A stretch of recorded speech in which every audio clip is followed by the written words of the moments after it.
अल्लाह जी हमको एक और नेक बना दीजिए। या अल्लाह तमाम मुजाहिदीन की नुसरत फरमाइए, या अल्लाह उनकी मदद फरमाइए। ख़ास तौर पर इस वक्त जो हमारे फ़लस्तीनी भाइयों पर मुसीबत आई हुई है, या अल्लाह उनकी मदद फरमाइए। या अल्लाह इस्लाम को गालिब फरमाइए, या अल्लाह कुफ्र को मग़लूब फरमाइए। या अल्लाह अगर इनके नसीब में हिदायत है, या अल्लाह इनको हिदायत अता फरमाइए, इनको अपने दीन का, हमारे मुसलमानों का साथी बनाइए। अगर हिदायत इनके नसीब में नहीं है, या अल्लाह इनको तबाह बर्बाद फरमा दीजिए। या अल्लाह इनको ज़मीन से मिटा दीजिए, या अल्लाह इनको सफ़ा हस्ती से मिटा दीजिए।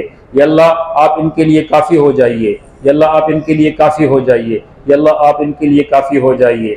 या अल्लाह मुसलमान जिन हालत में ज़िंदगी गुजार रहे हैं, उनको दीन की तरफ आने की हिदायत फरमाइए।